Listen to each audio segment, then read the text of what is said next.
Welcome to another exciting episode of Karnaame. मैं हूँ आपका होस्ट खुरब और आज का हमारा टॉपिक ऐसा है जो कि हर पाकिस्तानी का पेन पॉइंट बन चुका है। जी हाँ, आप ठीक समझें, we are going to talk about fuel economy. As usual मेरे साथ पैनल पर मौजूद हैं नाशिद और हमारे अपने बाजी साकिब भाई। तो शुरू करते हैं आज का episode. Let's dive in and wrap up.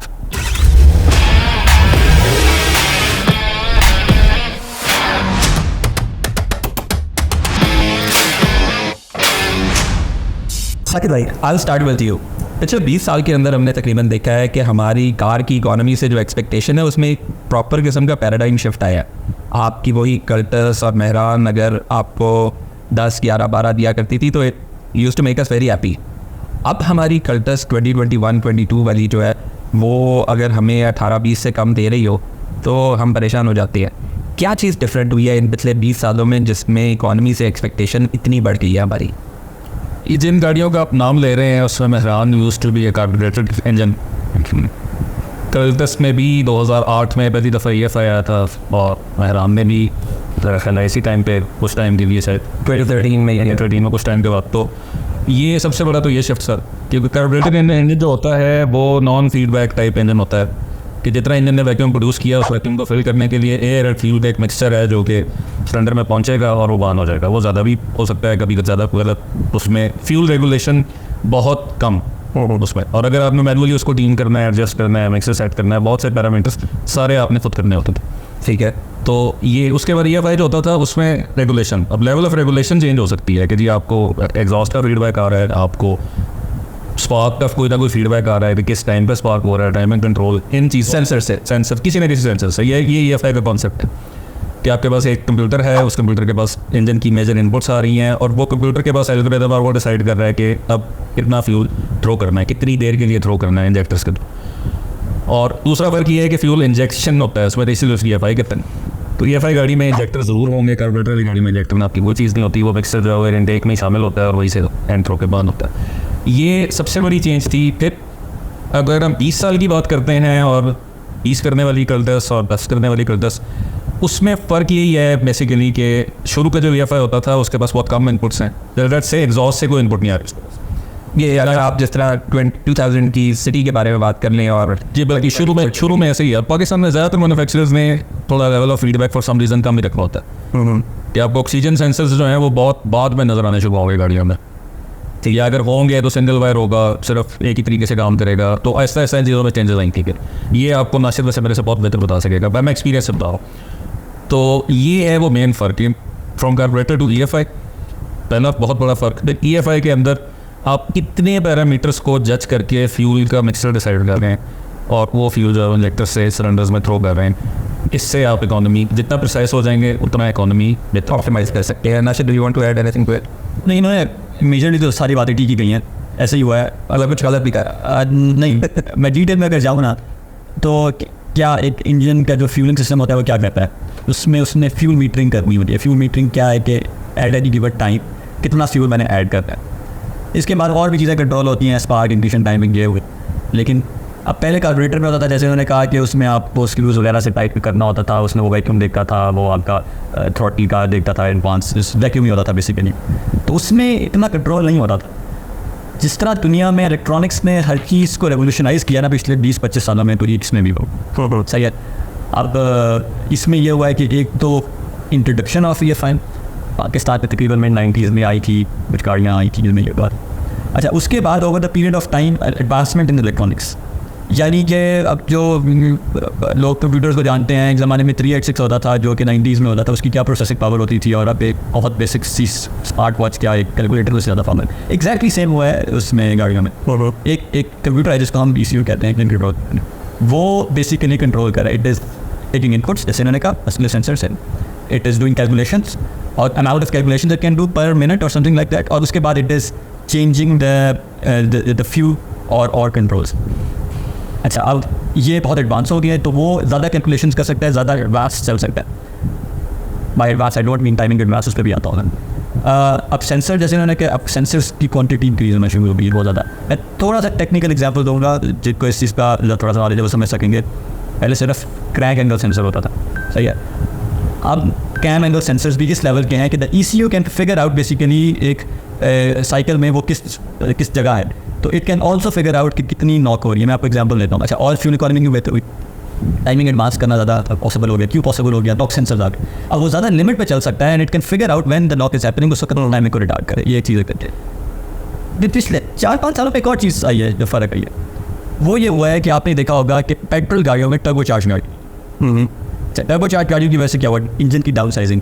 जो 3000 सीसी गाड़ी जो पावर निकालती थी वो अब आप 1500 से ले रहे हैं, सही है ना। तो आपने ये होंडा मतलब एग्जाम्पल उधर से भी किया, आप देख लें, या और और पाकिस्तान में बहुत फेवरेट जो है। हाँ, तो सारी अब उसमें ये हुआ एक तो जब आपने डाउन साइजिंग की, क्या हुआ कि आपकी लॉसेज, फ्रिक्शन और ऑल दैट पास वो कम हो गया, वेट भी आउट। कार्बोरेटेड गाड़ी में पेट्रोल की बात कर रहा हूँ, आप टर्बो चार्ज नहीं कर सकते हैं, लेकिन चलता नहीं है। क्यों नहीं चलता? कार्बोरेटर गाड़ी में इनलेट मैनिफोल्ड के अंदर फ्यूल ऐड हो जाता है, बाहर टेम्परेचर ज़्यादा होते हैं। जब आप टर्बो चार्ज करते हैं तो कंप्रेस करता है, टेम्परेचर राइज होते हैं और वहीं कहते हैं जिसको हम बैकफायर बोलते हैं, वहीं कंबशन होने के चांसेस होते हैं before it enters the cylinder. ये वाली गाड़ियों में you are injecting right before the intake valve, या इन सम गाड़ियाँ डायरेक्ट इंजेक्शन सिलेंडर के, तो उसमें आप हाई बूस्ट प्रेशर, छोटा इंजन बड़ा टर्बो से ज़्यादा आप बूस्ट बना के कंप्रेस करके आप ज़्यादा हवा डाल सकते हैं, आप ज़्यादा फ्यूल डाल सकते हैं, और आप वही छोटे साइज़ से आप ज़्यादा पावर ले सकते हैं। इस पावर का जब आप ज़्यादा पावर ले रहे हैं, डज दैट मीन कि वो गाड़ी हर वक्त ज़्यादा फ्यूल भी खा रही होगी? नहीं, वो इसलिए क्योंकि इनहेरेंटली तो इंजन का साइज़ छोटा है ना। आप 3000 सीसी का इंजन नहीं घूम रहा है ना, बड़े से पिस्टन तो नहीं घूम रहे, बड़ा कोई छोटी चीज़ घूम रही है। लेकिन जब आपको पावर चाहिए तो वो अब तो इलेक्ट्रॉनिक करेगा, बूस्ट कंट्रोलर्स वगैरह वो ज़्यादा बूस्ट करके वो आपको कर सकते हैं। नई गाड़ियाँ बेसिकली टॉर्क कंट्रोल कर रही होती हैं। अगर आप उनके डायनो कर्व्स देखें ना कभी, तो वो टॉर्क कंट्रोल कर रही होती है, सही है। यानी कि आपका जो पावर कर्व बहुत ज़्यादा फ्लैट होता है, यानी कि आपका ठीक है हाउस पावर ऐसे आके सीधी हो जाती है और फिर आपको टॉर्क टेपर करते हैं आप, ताकि वो आपके पावर, ठीक है। और इसकी ड्राइविंग फोर्स क्या हुई है, मेरा ओपिनियन ये है कि इट इज़ ऑलवेज इकोनॉमी पैसे।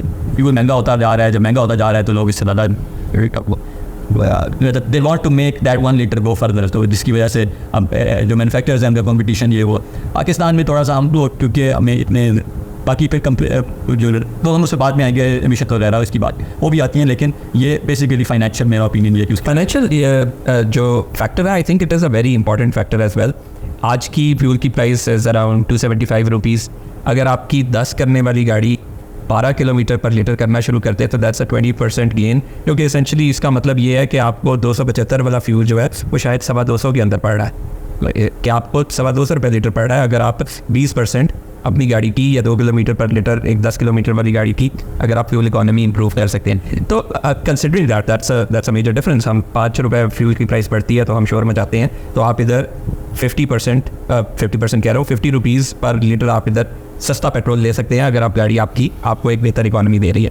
अच्छा, कंसिडरिंग दैट, किन चीज़ों के ऊपर फ्यूल इकोनॉमी बेस करती है या डिपेंड करती है? क्या वो ऐसी चीज़ें हैं जिनको बेहतर करके फ्यूल इकोनॉमी बेहतर ली जा सकती है? पहले तो आपकी गाड़ी की चॉइस इंपॉर्टेंट है इसमें। अब जैसे नासिक ने बताया ना कि बहुत ही एडवांस लेवल पे पहुंच चुके हैं, शायद कहा जाता है कि शायद इंटरनल कम्बस्शन इंजन को इससे ज़्यादा एफिशिएंट ना किया जा सके गोइंग फॉरवर्ड। तो जो इकोनॉमी दूसरा ड्राइवर मेरे ख्याल में ना, दुनिया में तेल के ज़खायर कम हो रहे हैं इसलिए फ्यूल महंगा हो रहा है, ये भी एक चीज़ है। लेकिन मैं थोड़ा सा यहाँ पे एक चीज़ ऐड करूँगा, नहीं नासिक बेसिकली कि एमिशंस के स्टैंडर्ड्स पर सस्ती होती गई, टेक्नोलॉजी पर मेहनत जो है ना मैन्युफैक्चरिंग ने शायद इस वजह से ज़्यादा की। उसका एक रिजल्टेंट ये भी रहा कि इकोनॉमी इंजन बनने शुरू हुए, छोटे इंजन बनने शुरू हुए, उन्हें इंजन से ज़्यादा आउटपुट लेने की कोशिश की गई, तो फ्यूल इकोनॉमी भी एक समझे कि उसका एक बाय प्रोडक्ट आया। ठीक है, तो लेकिन टेक्नोलॉजी सिर्फ इस चीज़ पे काम नहीं शायद किया गया होगा कि गाड़ियों की इकोनॉमी को इम्प्रूव करना है। मेरा ख्याल है 2, 3, 4, 5, 6, 7 की बातें हो रही हैं आजकल। तो ये इसने ज़्यादा टेक्नोलॉजी में इन्वेस्टमेंट करवाई है मैनुफैक्चरर से, और साइंसदानों ने, नाशिद जैसे साइंसदानों ने उस पर प्रॉपरली फिर शायद काम किया। मतलब रेगुलेशंस का डंडा फिर जब वो इतना रिलायबल हो गया है तो उसको कमर्शियली उसको उन्होंने इंट्रोड्यूस किया, उसको एक बात आपको वो गाड़ी पहुँच रही है। आपकी बात को आगे लेके चलूँगा, शायद आप इस लिहाज से बिल्कुल ठीक करें। एक तो आपने बात की कि रेगुलेशन का डंडा होता है हमेशा, यानी कि जब मुल्क कहता है ना, हुकूमत कहती है ना कि आपने एयर बैग देने हैं तो फिर एयर बैग देने, फिर उन्हीं को पैसे लगाने पड़ते हैं। इसी तरह जो एमिशंस का ये काफ़ी स्ट्रिक्ट वो है, जिसकी वजह से उनको जो सेंसर्स वगैरह ऐड करना पड़े। जैसे ऑटो सेंसर जो एग्जॉस्ट में होता है वो पूरी इकोनॉमी की वजह से नहीं आया था, वो आया था एमिशन की वजह से। कैटालिटिक कन्वर्टर है, वो सेंसर नहीं है, वो तो निकाल देता है, लेकिन वो एमिशंस की वजह से आया था ये सारी चीज़ें। तो फिर then they had enough data from the sensors and they had enough resources, computing resources के वो उस चीज़ पर भी फोकस कर सके। तो मैं इनकी बात से एग्री कर रहा हूँ। अच्छा, coming back to the factors, अभी अगर क्रोनोलॉजिकली हम देखें तो वो क्या क्रोनोलॉजिकली वो फैक्टर्स हैं जो कि फ्यूल इकोनॉमी को इम्पैक्ट करते हैं किसी भी एक कार नंबर ए का? कोई एक तो आपने कहा कि साइज ऑफ द कार, लेकिन आपकी ज़रूरत के मुताबिक आपको एक बड़ी गाड़ी चाहिए, आपको एसयूवी चाहिए, सेडान चाहिए, आपको स्टेशन वैगन चाहिए, ये तो आपकी पर्सनल चॉइस ही होगी ना। आप उसके अंदर रहते हुए, कैटेगरी ऑफ द कार में रहते हुए उसकी पावर टू वेट रेशो, उसमें कितनी मैन्युफैक्चरर इकोनॉमी क्लेम्स का डाटा होता है, वो क्या नंबर्स हैं उस गाड़ी के, और फिर in the end you're starting from a quality of fuel, और फिर आप उसके मेंटेनेंस के लिए जो उसकी प्रोटीन सप्लाईज हैं जो गाड़ी के, उसके स्पार्क प्लग्स हैं, उसके एयर फिल्टर्स हैं, उसके फ्यूल फिल्टर्स हैं, ये फिर आपकी over the life of the car आपने मेंटेनेंस करनी है उसकी। तो आपका स्टार्टिंग पॉइंट अच्छा है, आपके पास एक ऐसी गाड़ी है जो कि फ्यूल एफिशिएंट है वो, और उसके नंबर्स नीचे भी अच्छे हैं, तो आप उसकी अच्छी मेंटेनेंस करके आप अपना फ्यूल बिल जो है वो मैनेज कर सकते हैं। ठीक है, पावर टू वेट रेशो से स्टार्ट करें। छोटे इंजन पर जाने की वजह भी यही है कि उसके अपने वॉपिंग लॉसेज, फ्रिक्शन लॉसेज, इन चीज़ों को मैन्युफैक्चरर कोशिश करता है कि जितना रिड्यूस कर सके करे। आपने टायर साइज़ को फ़र्क देखा होगा, ये भी आपकी बात से मैं शामिल करूँगा। पहले 13 साइज़ की सेडान गाड़ी होती थी ना, तो ये बड़ा टायर, तो आज वो 16-17 पे बात हो रही है, लेकिन उन गाड़ी और पतले हो गए हैं अब जो भी उसमें से चेंज आई है, लेकिन फ्यूल इकोनॉमी बेहतर है बड़े टायर के साथ। हालांकि उलट थोड़ा सा कॉन्ट्रोडिक्शन फील होती है, तो आसान नहीं है इस बात का जवाब देना, लेकिन पावर टू वेट रेशो, गाड़ी की टेक्नोलॉजी क्या है और आप उसकी मेंटेनेंस कैसी कर रहे हैं, मेंटेनेंस फर्क डाल सकती है फ्यूल इकोनॉमी के ऊपर over a period of time, बिल्कुल डालेंगे फर्क। ठीक है। अच्छा, इनमें से कुछ तो चीज़ें आप, जैसा मैंने कहा है कि हम चेंज नहीं कर सकते। आपने अगर एक MPV ली हुई है तो उसका साइज़ तो चेंज नहीं कर सकते, उसका पावर टू वेट रेशो भी आपको खास नहीं चेंज कर सकते अनलेस आप सीटें वगैरह निकाल दें। आप हाइब्रिड MPV लेने, हाँ वही ना, मतलब तो ये चॉइस ऑफ द कार से चॉइस ऑफ कार्स अगर हम देखें तो दिस इज़ नॉट मतलब वो अगर गाड़ी आपने ले लिया तो उसके बाद आपके हाथ में नहीं है। हम खुद करने में कौन सी ऐसी चीज़ें हैं जो कर सकते हैं जिससे हम अब उसी गाड़ी से एक बेहतर फ्यूल इकोनॉमी ले सकते हैं? क्या ड्राइविंग हैबिट्स, इसके ऊपर मैं जब ये लिस्ट कर रहे थे ना चीज़ें, तो जो चॉइस ऑफ कार के बाद मेरे ख्याल से बहुत बड़ा फैक्टर है ना वो ड्राइविंग हैबिट्स आपके। भैया उसके बाद मैं जब briefly from the top of my head, आपके टायर्स, जैसे उन्होंने कहा मैन्युफैक्चर स्पेक टायर्स और मैन्युफैक्चर स्पेक एयर प्रेशर, यानी कि 4-5 PSI एयर प्रेशर कम होने से सिग्निफिकेंट, मतलब एग्जैक्ट स्टैट्स नहीं याद, सिग्निफिकेंट फ्यूल इकोनॉमी बस जाना अच्छा है और आपको पता नहीं चलता। तो मैं क्या करता हूँ, मैं हर फ्यूल रिफिल पे ना टायर का प्रेशर चेक करा दे, और आपने वो छोटे वाला नहीं करना, यहाँ एक स्टैंडर्ड है 30, आप उसको कहना यार 35 डाल दे, तो कहते हैं एक्स्ट्रा करके आपको देखते हैं 35 क्यों, और नई गाड़ियों में 35 आ रहे हैं, उनकी सस्पेंशन उस तरह डिज़ाइन है वो है, तो उसे 35 डाल देगा। तो ये चीज़, और मेंटेनेंस जैसे इन्होंने जिक्र किया, मेंटेनेंस इंपॉर्टेंट है। आपकी चीज़ें वेयर आउट करिए, आपका एयर फिल्टर जब क्लॉग होगा तो इंजन की पंपिंग मतलब उसको ज़्यादा जोर लगाना पड़ेगा हवा खींचने, जब ज़्यादा जोर लगाएगा तो उसकी एफिशिएंसी डिक्रीज़ होगी। इसी तरह आपके स्पार्क प्लग्स ये वो, ऑल्दो अब ये जो नए स्पार्क प्लग्स रेडियम वगैरह ये गाड़ियों में, नई गाड़ियों में बहुत इनकी लंबा लाइफ स्टाइल होता है, ये भी नहीं कि आप हर ऑयल चेंज कर रहे हैं। उसके बाद आपका जो इंपॉर्टेंट फैक्टर जो पिछली दफ़ा बात की थी, type of oil you're using, अगर उन्होंने 5 W20 बोला है और आप उसमें 20-50 डाल रहे हैं, फिर आप ही एक्सपेक्ट कर सकते हैं कि वो आपको मैन्युफैक्चर स्पेक इकोनॉमी फिगर्स दें। तो ये चीज़ें हैं। तो इसके अलावा मुझे अभी मतलब अच्छा, इसको मज़ीद डिटेल में जाएँ आप, तो there is a concept of hypermiling, गाड़ी चलाने का तरीका, वो ड्राइविंग हैबिट्स है, उसकी एक एक्सट्रीम है दुनिया में। इस टॉपिक पे आपको शायद काफ़ी मटीरियल इंटरनेट भी मिल जाएगा कि हाइपरमाइजिंग टेक्निक्स क्या होती हैं, वो आपके ड्राइविंग हैबिट्स हैं बेसिकली। हाइपरमाइलिंग होता क्या है?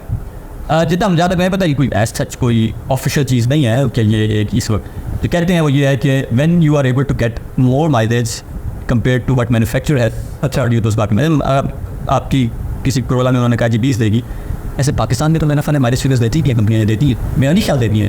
टाइम पे दिया था मेरे ख्याल में, जब डीजल आया था 2D आया था, तो उन्होंने कहा था कि 800 किलोमीटर्स इन वन टैंक। मैं आपको इसकी फॉर एग्जांपल देता हूँ, पाकिस्तान के ये 3 ब्रांड निसान जो था ना, उन्होंने 1994 में you got the first EFI Corolla जो कि 1.6 DLI कहलाती थी इंडस्ट्रियल वाला पूरे। इसके 1 या 2 साल के बाद ना निसान ने निसान सनी लॉन्च की थी, उस जमाने के हिसाब से CCS लिखा होता था उसकी। मुझे याद है इस बार मैंने एक ऐड बना के लगाया था, उन्होंने दे डिड द वैली, ये उन्होंने हाइपरमाइलिंग की। वो यहाँ से इस्लामाबाद से गाड़ियाँ जो थी अबूर बन गई थी, वहाँ पे उनकी कोई कॉन्फ्रेंस टाइप हुई थी और वहाँ से वो सारी वापस आई। तो उस ऐड में ना 29.4 का नंबर लिखा हुआ था निसान सनी की गाड़ी के लिए कि इसने ये माइलेज अचीव की पर किलोमीटर। लेकिन मैं उस पॉइंट ऑफ व्यू से अभी मुझे बात हुई तो याद आया, आपको गवर्नमेंट यहाँ रेगुलेट नहीं कर रही, इसलिए कि आपको आप गाड़ी लेने जा रहे हैं तो मैन्युफैक्चर को आपको बताना लाजिम नहीं है कि ये पर लीटर इतना करेगी, या उसको ये बताना लाजिम है। ये हमारे लॉज में हाँ, आपको किसी गाड़ी के ब्रोशर पे ये नजर नहीं आएगा, मैं इसलिए ऐसा होता है। तो बेसिकली मैन्युफैक्चर बताता है आपको मुख्तलिफ टेस्ट होते हैं उनके करने के कि ये किस तरह करते हैं। शायद जो है ज़्यादा इस चीज़ को देखते हैं, उनको याद होगा कि आज से 5-6 साल पहले डीजल गेट हुआ था कि Volkswagen वगैरह ने, ऑडी ने अमेरिका में झूठ बोला था सॉर्ट ऑफ। वो तो इमिशंस का नहीं था या माइलेज का भी था? एमिशंस पे झूठ बोल के माइलेज ज़्यादा ले रही थी ना, तो वो बेस किस तरह रहता है कि आप ये डीजल है इतनी माइलेज कर दिए, तो माइलेज इतनी किस तरह दी? वो 100 किलोमीटर आपको याद है? वो भी वैसे आई रिमेंबर दैट कि Corolla डीजल के बारे में कहा जाता था कि एक टैंक पर इसी तरह के फ्यूल इकोनॉमी क्लेम्स होते हैं ना, वो Volkswagen और डी ने, और उनके जो Skoda जो ब्रांड से जिसको इंजन यूज़ करते थे TDI, तो वो इसी तरह की मार्केटिंग करते थे। वो गाड़ियाँ उतना माइलेज करती भी थी, लेकिन उसमें at the same time emission उनका जो स्कैंडल था वो उन्होंने को चेंज किया। हाइपर माइलिंग कमिंग बैक ये होता है कि अगर मैन्युफैक्चरर ने कहा है कि 20 देगी लीटर में, और अगर आप उसे 22 लेते हैं तो जो इंथुजियास्ट या जो इसके शौकीन लोग हैं वो इसको हाइपर माइलिंग कहते हैं।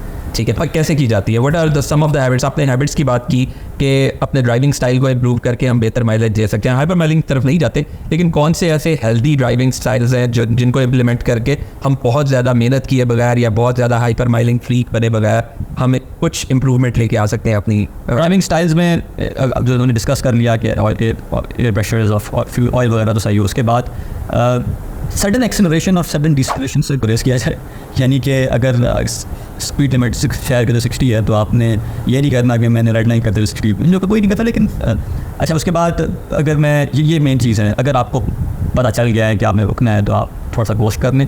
जस्ट कीप इन माइंड पीछे कोई ना आए, क्योंकि आप you don't want to be nuisance कि आप इस तरह कीम कर रहे हैं कि अब आप पीछे सारे आप ट्रैफिक को तंग कर रहे हैं। एक और चीज़ इसमें मैं ये कहूँगा कि ऑटोमेटिक गाड़ियों में ना ये थोड़ा सा ज़्यादा क्रिटिकल हो जाता है, स्पेशली CVT गाड़ियों में। इनमें एक रबर बैंड इफेक्ट टाइप आता है कि थोड़ा सा लैग आता है एक्सेलरेट करते हैं। तो आप जब एक्सेलरेट दबाते हैं, एक्सेलरेटर आप गाड़ी नहीं चल रही होती, आप और दबाते हैं, उसके बाद ज़्यादा तेज़ चल जाती है, फिर आप ब्रेक दबाते हैं। तो ये आप कर सकते हैं। जो नॉन CVT गाड़ियाँ वगैरह हैं उनमें आप थोड़ा सा, मैं ये साइड पे जा रहा हूँ, लेकिन आप उसकी आप शिफ्ट उसको थोड़ा सा जल्दी करा सकते हैं कि आप उसको थोड़ा सा ऊपर करके जब वो शिफ्ट कर दें, फिर थोड़ा सा डाउन करके अपनी स्पीड कर लें, टॉर्क कन्वर्टर लॉक, ये थोड़ी सी वो आ जाती है। लेकिन तो ये जो एयर कंडीशनिंग है, एयर कंडीशनिंग अगर क्या कोई ख़ास अगर मैं 16 पे रखूँगा तो ज़्यादा फ्यूल खाएगी, या ये इतना ज़्यादा इम्पैक्ट नहीं डालता? जो जैसे हमें वादा बोलता है कि अपना एयर कंडीशन रात को 27 में चलाएं, तो ये गाड़ी में भी वैलिड है। वही चीज़ है, उसकी देर ज़्यादा देर के लिए कंप्रेसर ऑन रहेगा, वो एक सिग्निफिकेंट लोड होता है इंजन पे। और आपने देखा होगा छोटी गाड़ियाँ जिनकी पावर नहीं होती, जब एयर कंडीशन ऑन होता है तो वो आपको फील होता है कि यार एयर कंडीशन ऑन हुआ है, तो वो फ्यूल कहीं तो जा रहा है।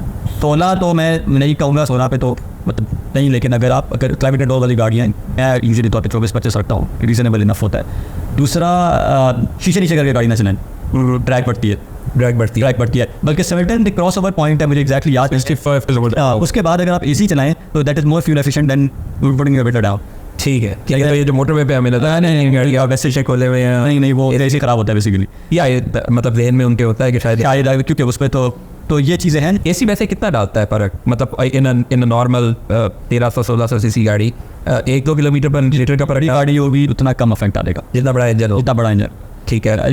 ये बल्कि आपके शुरू के सवाल का जवाब है कि बड़े इंजन जो होते हैं ना, उसमें इकोनॉमी का पोटेंशियल ज़्यादा होता है compare to the size of the vehicle. Power to weight ratio जो है उसी को पसीद एक्सप्लेन करें कि अगर आपके पास 1300 सीसी गाड़ी है मैनुअल ट्रांसमिशन के साथ, और आपके पास वही गाड़ी उसी वेट के साथ अगर वो 1800 सीसी में है, तो वो जितने RPM पे जो आउटपुट प्रोड्यूस करेगी, you have more potential of getting economy if you want economy. तेज़ भी वो ज़्यादा चल सकती है। ये एक ना बल्कि वो सा यूट्यूब पे लोग जाके देख सकते हैं, टॉप गियर ने टेस्ट किया था अपने ट्रैक पे M5 वर्सेस प्रियस। तो अपने टेस्ट ट्रैक पे उन्होंने सही तरह भगाया था M5 को और सही तरह भगाया था प्रियस को। M5 BMW की सही परफॉर्मेंस गाड़ी है, सही है। Prius gave worst fuel economy than M5। अच्छा, क्योंकि आप उसको इतना जिस काम की नहीं है उसका आपके चला रहे थे। तो ये जैसे इनकी बात है, अगर आप एक 60 सीसी गाड़ी भी है, अगर आप उसको बहुत खींच ताक के चला रहे हैं और आप मोटर पे 120 पे चला रहे हैं, तो एक Corolla 1.8 शायद उससे बेहतर इकोनॉमी। सर ये तो आपके पास छोटा इंजन है तो इकोनॉमी लेने का तरीका फ़र्क है। वो there is a sweet spot for every car जहाँ पे वो अपने ऑप्टिमम लोड कंडीशन पे चल रही होती। और अगर आपने OBD डिवाइस लगाई है ना, तो there is a value of calculated engine load, ठीक है। वो 35-36 होना जो है ना, वो ठीक समझा जाता है। 35-36 एक नॉर्मल चलता हुआ जो इंजन है ना, वो आइडलिंग पे भी इतना लोड प्रोड्यूस कर रहा होता है, इतनी फ्रिक्शन उसके अंदर होती है और इतने अपने उसके बम्पिंग लॉसेस होते हैं, ठीक है। मतलब इन जनरली कहा जाता है कि आउट ऑफ 100% 33 इस तरह का फॉर्मूला है for you can say petrol engine, carburettor वाले पुराने इंजन थे कि 33% ने तो एग्जॉस्ट में से बाहर निकल जाना है, 33% ने गुड आउटपुट बन जाना है, और 33% ने वो हीट बनना है जो रेडिएटर में से गुजार के उसको ठंडा कर रहा है, जो कम्बस्शन नहीं। तो इस रेशो को बेहतर करने की कोशिश की जाती है टेक्नोलॉजी के थ्रू, EFI के थ्रू, हाइब्रिड ऐड किया उसमें, डीजल इंजन्स बाय इनहेरेंट एक उनकी अपनी डिज़ाइन में ये चीज़ होती है कि वो 30-35% इससे ज़्यादा एफिशिएंट होते हैं, यानी कि वो शायद 40% पे अचीव कर सकते हैं कमर्शियल में। तो ये थोड़ा सा होते हैं, ये थोड़ा सा दूर निकल जाएगा सब्जेक्ट, लेकिन छोटी गाड़ी पे इकोनॉमी लेने के लिए अच्छे ड्राइवर को गाड़ी की आवाज़ से समझ आ जाती है कि मैं इस वक्त इस गियर में हूँ, मैं इतनी स्पीड पे चल रहा हूँ, तो ये इस वक्त जो है ना इंजन जो है ना खामखा ना शोर मचा रहा है, ना इसमें इतना लोड फील हो रहा है, तो उस वक्त वो गाड़ी कर रही होगी 22 कमज़ोर खिंचाई भी नहीं करनी, ठीक है। हाँ जी, कमज़ोर खिंचाई, कमज़ोर खिंचाई ये कहते हैं कि आप बड़े गियर में कम स्पीड पे गाड़ी को जहाँ चिल्ला करते हैं यार, that's when it's consuming more fuel. उस वक्त the computer is trying to add fuel जो कि आपने उस आउटपुट प्रोड्यूस कर ही नहीं सकता क्योंकि गाड़ी आपकी किसी वजह से चढ़ाई पे है, जो भी रीज़न। तो ये ड्राइविंग हैबिट समझ लें कि ये बहुत बड़ा कंट्रीब्यूटिंग फैक्टर हो जाता है। थोड़े से बड़े इंजन पे चले गए, बॉडी साइज़ में ज़्यादा चेंज नहीं आई, तो बहुत आसान होगा, ये स्वीट स्पॉट गाड़ी बहुत जल्दी अचीव कर लेगी, ठीक है, तो वेरी एफिशिएंट। मतलब मेरी अपनी एग्जांपल है, मैंने 8 साल ऐसी जॉब की है कि मुझे इंटरसिटी ट्रैवल करना होता था आपकी तरह। तो जब 1300 सीसी गाड़ी थी तो टाइम कितना लगता था और फ्यूल कितना लगता था, वो एक और कैलकुलेशन थी हमारी पूरे ट्रिप की। और जब वही उसी साइज़ की गाड़ी में जब इंजन बड़ा हुआ तो हमारे टाइम में भी फ़र्क आना शुरू हो गया और हमारे फ्यूल में भी फ़र्क आना शुरू, फ्यूल बेहतर हो गया, बढ़िया फ्यूल बिल्कुल। अच्छा, ये आपने कहा कि एक छोटी गाड़ी फॉर इंस्टेंस 660 सीसी 120 के ऊपर शायद बुरी इकोनॉमी दे देन नीचे तरफ जा चुका हो, लेकिन आइडलिंग के ऊपर 660 सीसी शायद बेहतर इकोनॉमी है, राइट? क्योंकि जब आइडल कर रही है तो एक तरफ 1800 सीसी इंजन चल रहा है, तो इसका मतलब है कि जो रशी एरियाज हैं उसके अंदर बड़ी गाड़ी कम्पीट नहीं कर सकती। ठीक है। अच्छा, कोई ऐसी टेक्निक्स हैं जो कि हम, जैसा हमने देखा है कि ठीक है अपनी गाड़ी से अच्छी फ्यूल इकोनॉमी लेना इज़ वेरी इंपॉर्टेंट, जिस तरह द फ्यूल प्राइसेस आर सोअरिंग, तो उसमें हर किसी का दिल होता है कि ज़्यादा से ज़्यादा चले फ्यूल। कौन सा ऐसा पॉइंट है जिसके बाद फिर आपको कहना चाहिए कि नहीं यार इतनी आ रही है तो ठीक है? Is there a point like that? या क्योंकि मैंने देखा है लोग आधे किलोमीटर पर लीटर के पीछे तस्वीरें खींच के वो रिकॉर्ड कर रहे होते हैं अपने पास। Do you think there is a sweet spot कि इसके बाद फिर नहीं करना चाहिए, बड़ा ठीक होना चाहिए इसके बाद? बड़ा सब्जेक्टिव सा है, मेरा ओपिनियन इस पर यह है कि मैन्युफैक्चरर जो क्लेम है ना कि जब आप 1-2 किलोमीटर के अंदर अगर आप पहुँच रहे हैं ना तो you are doing very good, ठीक है ना, यू आर डूइंग रियली। अच्छा, अब पाकिस्तान में मैन्युफैक्चरिंग क्लेम नहीं है, लेकिन आपको लोग एक ओवरऑल आइडिया हो जाता है आपके उस तरह की गाड़ियाँ किस तरह करती ना। दूसरी चीज़ मैं उसको इस तरह देखता हूँ कि जो लोग ये करते हैं मैं उनकी बात बिल्कुल समझ सकता हूँ क्योंकि वो एक शौक से कर रहे हैं, विच इज़ मतलब हर किसी का अपना वो होता है, बिल्कुल सही है। अगर आप इसको, मैं इसको बिल्कुल फाइनेंशियली देखूँगा, क्यों? अगर मैं आधा किलोमीटर बढ़ाने के लिए मुझे अपना मतलब फ़िल्टर मैं बहुत महंगा लगाता हूँ और भी फायदे होते हैं, लेकिन अगर और मैं बहुत जल्दी चेंज करता हूँ या मैं कोई ऐसे काम करता हूँ जिससे मैंने चलाने आधा किलोमीटर महीने का, आधा किलोमीटर बढ़ा के मैं अगर 2000 रुपये बचा लूँगा और वो 2000 रुपये की जगह में 6000 रुपये उसकी एक्स्ट्रा मेंटेनेंस, इसका गाड़ी की ऐसा ड्यूरेबिलिटी और रिलायबिलिटी पे कोई फ़र्क नहीं पड़ रहा, तो फिर मैं कहूँगा ये एक मेरे लिए एक वाइज केस नहीं है। मैं इसको इस तरह बिल्कुल स्टॉप, ठीक है। मतलब जिस तरह अगर फॉर इंस्टेंस मैं बहुत हल्के पाँव पे गाड़ी हाइपर माइलिंग करने के लिए चला रहा हूँ और उसकी वजह से मुझे अगर इंजेक्टर्स जल्दी क्लीन करवाने पड़ गए हैं या मेरा कैट चोक हो गया उसकी वजह से, तो दैट कैन एग्जैक्टली, और ये होता है। आपकी मंथली माइलेज कितनी है, ठीक है, आपका रूट किस तरह का है, एक ही गाड़ी मुख्तलिफ कंडीशंस में डिफरेंट बिहेव करेगी और मुख्तलिफ तरह टाइप की जाए तो Hakeem driver would get to know कि यार मेरे रूट पे मैं इधर से इधर जाता हूँ, मेरा ये डेली का रन है, वापसी मेरी इस तरह की है, थोड़ा सा डिफरेंट है, जो भी है, अगर मैं रूट चेंज करता हूँ तो एक रिप्रेजेंटेटिव नंबर आपका आपके पास होता है, तो उसको मेंटेन कर लें, मेरा ख्याल है ये कामयाबी हो गया।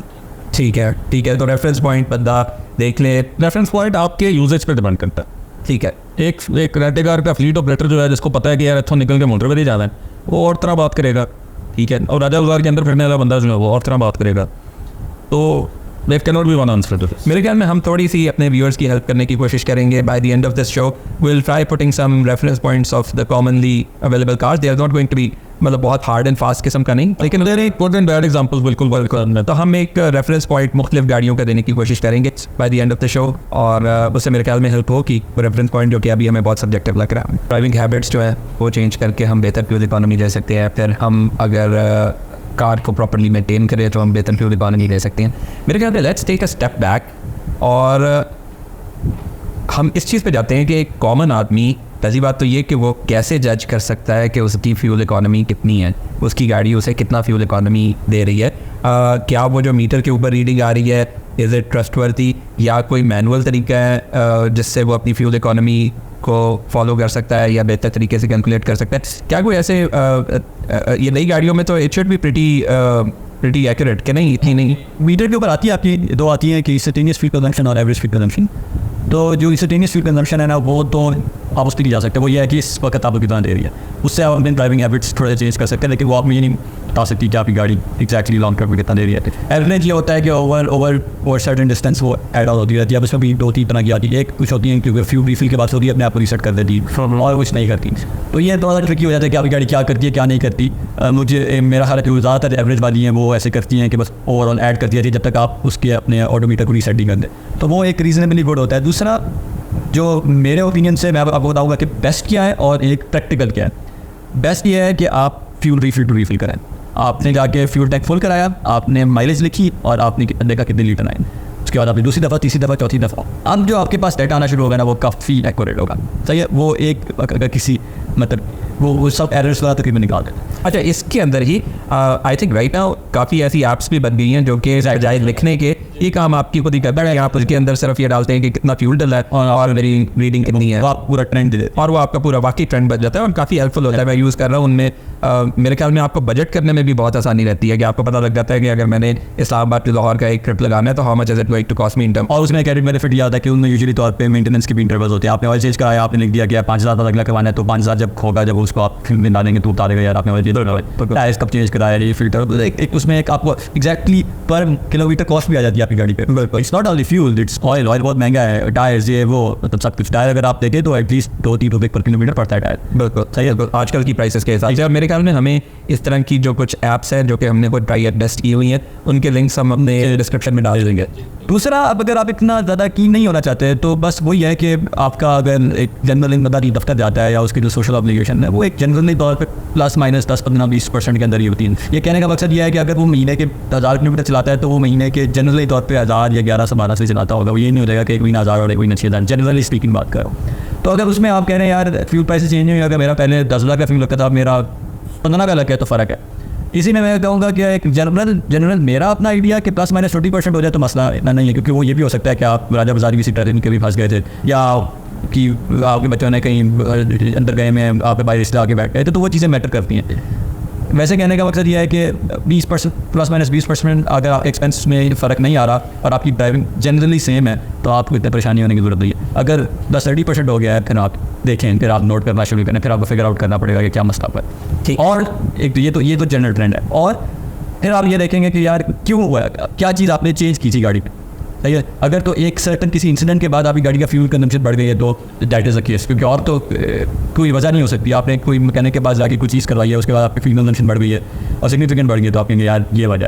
टायर चेंज करवाए हैं, टायर चेंज करवाए अगर बढ़ी है तो मोस्ट प्रॉब्लम या तो आपने बड़ा साइज टायर लगा दिया या आपने हवा कम डाली है। इसके अलावा मैं ये नहीं कुछ कह सकता। नया फ्यूल पम्प तो नया फ्यूल पम्प, यहाँ फ्यूल पम्प की मीटर में बहुत खराब है। अगेन मैं किसी पर इल्ज़ाम नहीं लगा रहा, ना मैं लगा सकता, मेरे पास इंपेरिकल डाटा नहीं है, लेकिन कई दफ़ा मैंने देखा यार मेरी गाड़ी का टैंक 25 लीटर पे हमेशा इस रिजर्व पे आके 25 लीटर लगते हैं हमेशा, एक फ्यूल पंप में जाता हूँ 27 डाल देता है वो, लेकिन मैं उसको कह नहीं सकता। तो लेकिन ये चीज़ मैटर करता है। तो मैं पर्सनली तौर पर क्योंकि मेरा कोई बहुत ज़्यादा रनिंग एक जनरल एक मेरे रूट से बाइक भी नहीं है तो मैं एक ही फ्यूल पंप को रखा हुआ होता है, ताकि मेरे पास एक अगर वो 2 नंबर भी करना है तो एक ही है, बल्कि 2 नंबर है। तो एक आपके ख्याल में we should stick to 1 fuel station और कितना कॉमन है? पहले तो ये बताएं कि गलत फ्यूल मिलना कितना कॉमन है और क्या सिर्फ ये क्वांटिटी में हो सकता है या क्वालिटी में भी हो सकता है? क्या क्वालिटी ऑफ फ्यूल जो है वो इकोनॉमी पे फ़र्क डाल सकता है? बिल्कुल ही ऐसा होता है। कुछ पंप्स में क्वालिटी के इशूज़ होते हैं, कुछ पंप्स में पैमाने के इशू होते हैं, कुछ में दोनों के होते हैं। तो विद एक्सपीरियंस मुझे याद है एक दफ़ा कुछ दोस्तों ने इस किस्म की एक्सरसाइज की थी कि कैन में डलवाए जाके जान पूछ के, गाड़ियों में भी अगर डलवाए तो एक डाटा किया था इस्लामाबाद के रिप्रेजेंटेटिव किस्म के पंप्स जो मशहूर थे उनके बारे में, तो बड़ी वेरिएशन फील होती। और फिर वो गाड़ी का बिहेवियर, अब ये जो बात है कि फ्यूल गंदा मिला है मुझे, वो आपको आपकी गाड़ी ने बताया। ठीक है, कभी कभी फ़ौरन ही कोई ना कोई गाड़ी को एचडी लग जाती है, कुछ ना कुछ ऐसा महसूस होता है, मिसिंग शुरू कर देगी, तो वो दैट इज़ क्वालिटी, वो फ्यूल का इशू है, क्वालिटी का इशू। तो फ्यूल क्वालिटी के इश्यूज बाकी के किस किस किस्म के सिम्टम्स उसके आते हैं? मतलब सिर्फ जस्ट ब्रीफली टचिंग दिस, क्योंकि हमारा मेन टॉपिक नहीं, लेकिन अगर गंदा फ्यूल डल गया है तो एक तो मिसफायर्स आ सकते हैं, और किस किस्म के क्या मिसिंग आ सकती है? Missing and knocking, ultimately knocking, और कोई आपकी कार की एक्सेलरेशन के अंदर कोई फर्क पड़ा? नॉकिंग होगी तो जैसे हमने बताया था कि कंट्रोल इंजन कंट्रोल यूनिट होता है, वो नॉकिंग जब होगी तो टाइमिंग को रिटार्ड करेगा तो आपकी गाड़ी स्लगिश ठीक से बात है। नॉकिंग को कुछ हद तक कि आपको साउंड आए वो ECUs उसको कवर अप कर देते क्योंकि उस पॉइंट तक जाने ही नहीं देते, लेकिन वो टाइमिंग रिटार्ड करके करते हैं, टाइमिंग रिटार्ड करके करते हैं तो गाड़ी स्लगिश भी तो गाड़ी चलने में स्लगिश हो जाती है। ठीक है, और एक मॉडर्न गाड़ी की बात होगी, ठीक है, जिसमें इनपुट ज़्यादा है ECU के बाद। ठीक है, तो ये जो गंदा फ्यूल है या अगर हमें कोई कंटामिनेटेड फ्यूल मिल गया है तो उसमें गाड़ी की ऐसे भी हो सकता है कि कंटामिनेटेड फ्यूल की वजह से गाड़ी बेहतर एवरेज देना शुरू कर दे, या that does not happen? I can't think of any reason कि क्यों होगा ये।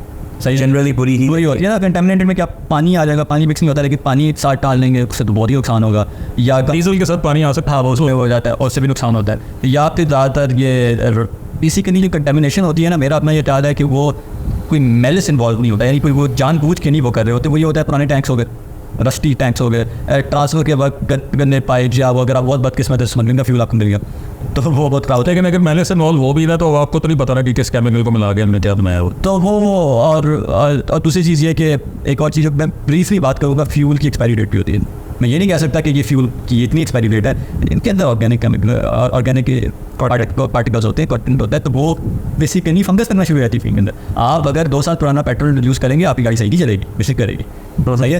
तो ये आप फ्यूल स्टेशन में इतना अवेयर नहीं होता क्योंकि उनकी रनिंग बहुत ज़्यादा होती है, तो ये मैं कह रहा हूँ 6-7 महीने वाली बात कर रहा हूँ, लेकिन ये भी एक फैक्टर है कि अगर आपकी गाड़ी आप बहुत कम चलाते हैं, आप कहीं चले गए थे हमारे, तो फ्यूल आप खराब भी हो जाता है। ठीक है, तो ठीक है। अच्छा, तो अभी हम ये कर रहे हैं कि अगर मेरी गाड़ी एकदम से बुरी एवरेज देना शुरू कर दे, मतलब for instance it's stuck at 15.5 for instance and then suddenly वो 12 पे आ जाती है या 10 पे आ जाती है, तो उसके फैक्टर्स डिफाइन कर लेते हैं कि वो कौन कौन से फैक्टर्स हो सकते हैं।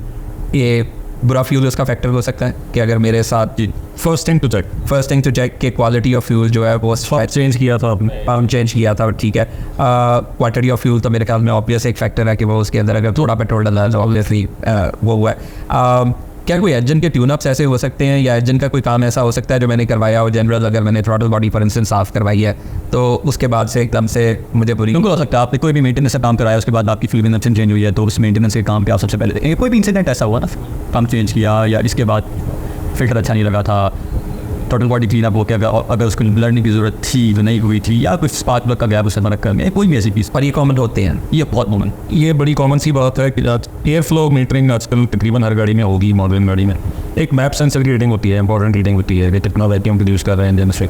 ये चीज़ें अगर आप उस गाड़ी को प्रोबेबली डिवाइस लगाएंगे ना तो इन रीडिंग्स में आपको फ़र्क पड़ना चाहिए, ठीक है। तो वहाँ से आपका डायग्नोसिस सही डायरेक्शन में जाएगा, ठीक है। अब जैसा एक काम मेरे ख्याल में आजकल गलत काम है लेकिन बहुत कॉमनली करवा रहे हैं लोग कि वो अपना कैटालिटिक कन्वर्टर निकलवा देते हैं, उसके बाद भी पीपल क्लेम कि वो कैटालिटिक कन्वर्टर निकलवाने के बाद हमारी फ्यूल इकॉनमी गंदी हो गई। अच्छा, अब इसको मैं ना ब्रीफली अगेन काफ़ी डिटेल इसकी रीजनिंग है। कैटालिटिक कन्वर्टर्स एक एमिशन डिवाइस है या ना, ये हार्मफुल एमिशंस को बेसिकली कन्वर्ट करता है, नॉट सो हार्मफुल। अच्छा, अब कैटालिटिक कन्वर्टर जब शुरू हुए थे अपनी इनकी एवोल्यूशन, ये नहीं है कि जैसा अभी आया शुरू में भी ऐसा था।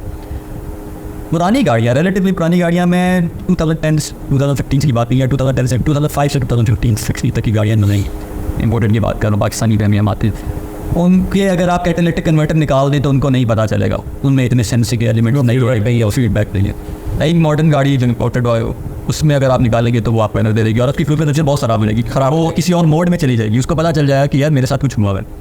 मैं पाकिस्तानियों पे इसलिए आया हूँ कि पाकिस्तान में एक एमिशन लेवल्स हैं जिसकी वजह से तो सेंसर लगाने पड़ते हैं, वो यूजुअली तौर पर कम होते हैं क्योंकि इतनी रिक्वायरमेंट्स नहीं है, तो जिसकी वजह से मेरा ख्याल है अगर if a company can go कहते हैं get away with using less sensors, catalytic converter के बाद वाला ऑटो सेंसर, पहले वाला ऑटो सेंसर वो नहीं लगाते यूजुअली तौर पे। कैटालिटिक कन्वर्टर के बाद वाला ऑटो सेंसर, पहले वाला ऑटो सेंसर, कुछ इंस्टेंसेस में प्रेशर, पहले प्रेशर और बाद की प्रेशर से ECU ये फिगर आउट कर लेता है कि मेरे कैटालिटिक कन्वर्टर इधर चोक है या मिसिंग है या कोई मसला है, तो वो अगर सेंसर नहीं है तो ECU नहीं फिगर आउट कर सकता, सही है। तो उस वक्त ये होगा, तो पाकिस्तान में इतनी रिक्वायरमेंट्स नहीं है तो वो सेंसर्स नहीं लगाते यूजुअली तौर पर, तो जिसकी वजह से वो आपकी गाड़ी हो सकता है कैटालिटिक कन्वर्टर निकालने के बाद माइलेज में देने। अगर कैटालिटिक कन्वर्टर चोक हो चुका है तो ठीक है, and it is an expensive device, तो यूजुअली तौर पे जब चोक हो जाता है तो एक ही सोल्यूशन होता है कि निकाल ले सकते। और आपकी पहली जो बात है ना उस पर EFI गाड़ी में एक इंपॉर्टेंट पॉइंट कि there is a close loop OBD।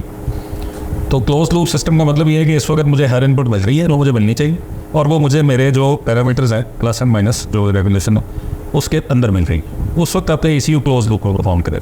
आपने कुछ भी ऐसा किया मेंटेनेंस के दौरान कि उसके बाद आपने उसकी लर्निंग नहीं करवाई, आपने उसका कैलिब्रेशन का कोई ना कोई मैकेनिज्म, आजकल मुख्तलिफ गाड़ियों में मुख्तलिफ मेंटेनेंस के साथ तकरीबन मैंडेटरी हो चुका है कि आप उसको डिवाइस लगा के उसको बताते हैं कि ये काम हुआ है और वो फिर अपने आप को रीसेट करता है। अदरवाइज कुछ गाड़ियाँ ओवर टाइम चल के अपने आप को कैलिब्रेट करती हैं, तो during that time your fuel economy will definitely सब, जब तक कैलिब्रेशन नहीं हुई है तब तक अगर वो अचीव नहीं कर। ठीक है, ठीक। ये जो चेक इंजन लाइट आने वाली बात है, कैटलिटिक कन्वर्टर को जिस गाड़ी में फीडबैक सिस्टम है और उसका डाटा आपने निकाला है उसमें चेक इंजन लाइट आ गई। चेक इंजन लाइट अगर इस वजह से आ गई है ना तो वो क्लोज लूप तो अचीव ही नहीं करेगी। आप उसको डिवाइस लगाएंगे तो वो ओपन लूप लिखेगी। ठीक है, तो उस वक्त गाड़ी के पैरामीटर्स जो है ना वो इस तरह से हो जाएंगे कि बस अपना मैक्सिमम पॉसिबल फ्यूल फेंक के उससे चलेगा, वो सेफ मोड में चल रही है, पता नहीं है सब कुछ वो ठीक है और वो सेफ मोड में चल, वो अपने आप को ऑप्टिमाइज करने की कोशिश नहीं कर रही है। ठीक है, तो ये इंपॉर्टेंट बात है कि क्लोज लूप अचीव होना चाहिए उसी कैलिफाई सिस्टम का, और वो अगर चेक इंजन लाइट आगे नहीं हो रहा। ठीक है, अच्छा ये तो हमने बात की ऐसी चीज़ों की जो कि फॉर इंस्टेंस सडनली हमें महसूस हुआ है कि गाड़ी अच्छी वाली चलती चलती उसकी फ्यूल इकोनॉमी जो है वो बुरी हो गई है आउट ऑफ अ सडन। इस तरह इसके ऑपोजिट अगर हम देखें तो कुछ गाड़ियाँ ग्रेजुअली डिटीरियरेट करती हैं अपनी फ्यूल इकोनॉमी को। आपने देखा होगा अगर आप फ्रेश इंपोर्ट ख़ास तौर पे ये जो की कार्स होती हैं इनको अगर आप फ्रेश इंपोर्ट 660 सीसी जब नहीं आती हैं 32, 33, 35 भी ये फ्यूल इकोनॉमी नंबर्स रिटर्न कर रही होती हैं, लेकिन 10 साल के बाद यही गाड़ियाँ 13, 14, 15 के ऊपर आई होती हैं। तो मतलब दैट्स अ ह्यूज डिफरेंस। ये जो ग्रेजुअली गाड़ियाँ अपनी फ्यूल इकोनॉमी डिटीरियरेट करती हैं, क्या एजिंग से फ्यूल इकोनॉमी के ऊपर असर पड़ता है? क्या इसकी वजह एजिंग ऐसे फैक्टर्स हैं जिसकी वजह से फ्यूल इकोनॉमी जो है ना वो ड्रॉप करेगी, जैसे फ्यूल टाइप, फ्यूल की वजह से carbon buildup, piston deposits, wall screw deposits. जो नॉकिंग होती है ना इट्स एक्चुअली डेटोनेशन नॉक, कि टॉप डेट से पहले अगर फ्यूल किसी भी वजह से बर्न हो रहा है, जो पिस्टन एज डिपॉजिट था, किसी भी वजह से फ्यूल थ्रो सही नहीं है, इंजेक्टर के एंगल गंदे हो गए हैं, नहीं सही तरीके से स्प्रेड कर पा रहा, तो there will be detonation knock something like that. उसको ECU करेगा कंट्रोल, जितने कर सकता है उतना कंट्रोल करेगा, फ्यूल इकोनॉमी में ड्रॉप आ जाएगा। ठीक है, ठीक है जी। फ्यूल इंजेक्टर बहुत मेजर कंपोनेंट है और अगर वो डायरेक्ट इंजेक्शन है तो और भी ज़्यादा इंपॉर्टेंट बात है, क्योंकि डायरेक्ट इंजेक्शन इंजन जो होता है वो by design it has to leave deposits. उसके इंटेक वॉल्स जो है वो टाइम के साथ साथ गंदे हो गए। It is a part of the maintenance के उनको किसी तरीके से साफ़ किया जाए। आप केमिकल कार्बन क्लीनिंग करें या कई कुछ केसेस में इंटेक्स उतार के सफाई करना, उसमें जो वॉलनट के छिलके होते हैं, वॉलनट प्लास्टिंग, इस किस्म की चीज़ें भी की जाती हैं। तो ये वो चीज़ें हैं जो उस गाड़ी को उसी फ्यूल इकोनॉमी के करीब रखने में रिक्वायर्ड हो सकती है। ठीक है, तो ये आपकी क्योंकि 660 गाड़ियाँ अमूमन जो आजकल आप जापान से ला रहे हैं, technologically very advanced, euro 5, euro 6 भी हो सकती है। जितना ये यूरो का नंबर ऊपर है उतने ही फीडबैक्स ज़्यादा हैं, उतने ही चेक्स ज़्यादा हैं, उतनी ही रेगुलेशन ज़्यादा है, और उतना ही उनमें से कोई भी चीज़ अफेक्ट होगी, क्लोज लूप अचीव नहीं कर रही, कुछ भी इस किस्म की चीज़ है या उसके करीब जाके चल रही है, तो योर इकोनॉमी इज़ अफेक्टेड। और मैं तो मेजरली मैंने देखा है क्या होता है, कैटालिटिक कन्वर्टर ओवर टाइम चौंकाना शुरू हो जाता है। सही है, फिल्टर्स, फ्यूल फिल्टर आपका चौंकाना शुरू हो जाता है, एयर फिल्टर अच्छे नहीं मिलते आपको, सब पार्ट मिलते हैं, ये चीज़ें होती हैं। इवन इंजेक्टर्स की बात कर रहा हूँ, स्पार्क प्लग्स नहीं मिलते हैं गाड़ियों, क्योंकि ये गाड़ियाँ लोकल मार्केट की है नहीं। These are very good cars, लेकिन इनकी सपोर्ट में मसला है। आपको इवन इनके कैलिब्रेशन की चीज़ें टूल्स वगैरह नहीं मिलते, आपको ये इशूज़ के साथ एग्जिस्ट करते हैं। तो जब ये होता है तो फिर ओवर टाइम जो आप कह रहे हैं ना वो सही मार्केट है, बिल्कुल ठीक है यार, ज़बानी एंटिटीज हैज़ नॉट वेस्टेड। तो ये लेकिन बहरहाल अगर आप एक थोड़ा सा टेक सेवी हैं और आप चाहते हैं कि आप अपनी गाड़ी को अच्छा मेंटेन करें, तो फिर पाक चीन दोस्ती ज़िंदाबाद, आप थोड़ी सी मेहनत करें, कैटलॉग्स निकालने हैं, बाद नंबर्स निकालने हैं उनके, फिर आप कोशिश करें कि आप वही कंपोनेंट्स यूज़ करें जो उस गाड़ी के हैं, जो उसके मेंटेनेंस फॉल्ट्स हैं वो भी वही यूज़ करें, क्योंकि रेडियम प्लग्स की लाइफ 1 लाख किलोमीटर तक आराम से होती है। तो इस दौरान उनको खोल के साफ़ करना, थ्रॉटल बॉडी को बार बार साफ़ कराना, ट्यूनिंग के दाम पे जाके बार बार प्लग खुलवाना, नॉट अ गुड आइडिया। उसके बाद उस गाड़ी ने कुछ गलत ज़रूर करना है मेरे ख्याल। ठीक है, एंड EFI गाड़ी जो होती है ना वो बाय डिज़ाइन उसमें ट्यूनिंग का कोई कॉन्सेप्ट नहीं होता, ट्यूनिंग ECU कर रहा होता है based on the parameters and inputs. आपने वो पैरामीटर्स एंड इनपुट्स ठीक रखने हैं। ठीक है, starting from the quality of fuel and your spark plug एक बहुत बड़ी स्टेटमेंट है कि एक EFI गाड़ी में ट्यूनिंग का कॉन्सेप्ट नहीं। कलर्स कहाँ से शुरू हुआ था? कार्बोरेटेड गाड़ी में जब आप एयर फ्यूल मिक्सचर को एडजस्ट करते थे तो वो ट्यूनिंग थी, मतलब उसको ट्यूनिंग कहते थे। जी, आपने एग्जॉस्ट सूंघना है, जाके देखना है कि कितना आ रहा है, आपने कार्बोरेटर के ऊपर से देखना है कि मेरा स्प्रे पैटर्न क्या है, आवाज़ से सुन के समझ आ जाती होती थी। अभी भी मुझे शायद कुछ गाड़ियों के केस में समझ आ जाएगी कि यार ये कार्बोरेटर सही काम कर रहा है कि नहीं कर रहा। ये एक और तरह की, ये कार्बोरेटेड गाड़ी एक और तरह की स्किल थी। EFI में ये काम आपने नहीं करना, ना ही आपने ऐसी कोई जजमेंट करते हुए, ठीक है। आपको गाड़ी ने बता देना है किसी न किसी तरीके से, आप स्कैनर पे लाइव डाटा देख के समझ सकते हैं कि यार what is happening, how the fuel is getting burn. Fuel economy यहीं से स्टार्ट होनी है। तो इसका मतलब है कि EFI गाड़ियों में आप सिर्फ ये कर सकते हैं कि आप उसकी रेगुलर मेंटेनेंस जो है वो टाइमली करते रहें। रेगुलर मेंटेनेंस से मुराद है कि उसके प्लग्स टाइमली चेंज होते रहें और उसके नंबर के प्लग लगते रहे, उसके अंदर तेल प्रॉपरली डलता रहे और नंबर। जी, कैपिटल आप देखें 0W16 के स्टिकर लगे होते हैं जापानी गाड़ी के बोनेट के अंदर, ठीक है। वो हमारी एक एपिसोड में ये बातचीत हुई भी थी। तो but then there is a range as well. Manufacturer ने बताया था कि ये अच्छा है इसके लिए, the maximum you can do इसके आप 530 चले जाएँ। अगर आप इस तरह रिसर्च करके आपको अपनी गाड़ी के बारे में पता होना चाहिए। ऑयल से शुरू किया, थ्रोटल बॉडी साफ करने का पाकिस्तान में कॉन्सेप्ट है, बहुत है। आप जब जाते हैं ऑयल चेंज करने में, थ्रोटल बॉडी बाय डिज़ाइन इस किस्म का कंपोनेंट है कि उसमें से थोड़ी सी ऑयल या वेपर भी गुजरना है, उसमें एयर फिल्टर से हवा गुजरनी है, तो थोड़ा बहुत तो उसने डिपॉजिट अपने आप को कहीं ना कहीं बनाना है। और इन बनाने वालों को पता है कि यार ये होगा इसके साथ। तो आइडल कंट्रोल ज़्यादा मेजर कंपोनेंट है, थ्रोटल बॉडी का ज़्यादा बड़ा फंक्शन है। उसके अलावा ड्राइव बाय वायर सिस्टम आजकल के, आप एक्सीलेटर दबाएंगे तो इलेक्ट्रिकली थ्रोटल बॉडी ने कितना खोलना है, कितना बंद होना है, ये काम गाड़ी कर रही है। अब अगर आपको उसमें कहीं थोड़ी सी कालक नज़र आ रही है, वो साफ करवानी चाहिए या चलने दें। मुझे नहीं लगता कि कोई इतनी परेशानी की बात, अनलेस कि आपने एयर फिल्टर को बहुत ही सब स्टैंडर्ड रखे हुए थे, डब्बा आपका क्रैक था एक साइड से, पूरा बंद नहीं होता था, या फिल्टर क्वालिटी इतनी बुरी थी कि यार रबर जो है साइड से मिट्टी बह रही थी। अगर ऐसा हो रहा है आपके साथ तो थ्रोटल बॉडी और तरह से गंदी होगी, उस सूरत में आपने उसको साफ करना और इसके बाद आपने उसको रिकैलिब्रेट भी करना। These things are not designed to be clean every service. ये सर्विस आइटम नहीं है। If you are using the correct filters and everything तो ठीक है। दूसरा 660 के केस में रेगुलेशन है ना, ये बहुत से लोगों को फ्यूल फिल्टर का कॉन्सेप्ट नहीं पता क्योंकि वो सामने नहीं लगा हुआ। जापानी गाड़ियों में फ्यूल फिल्टर जो है वो इंटैक्ट है मेजॉरिटी ऑफ द कार्स, और वो महंगी आइटम है, वो आसानी से अवेलेबल नहीं।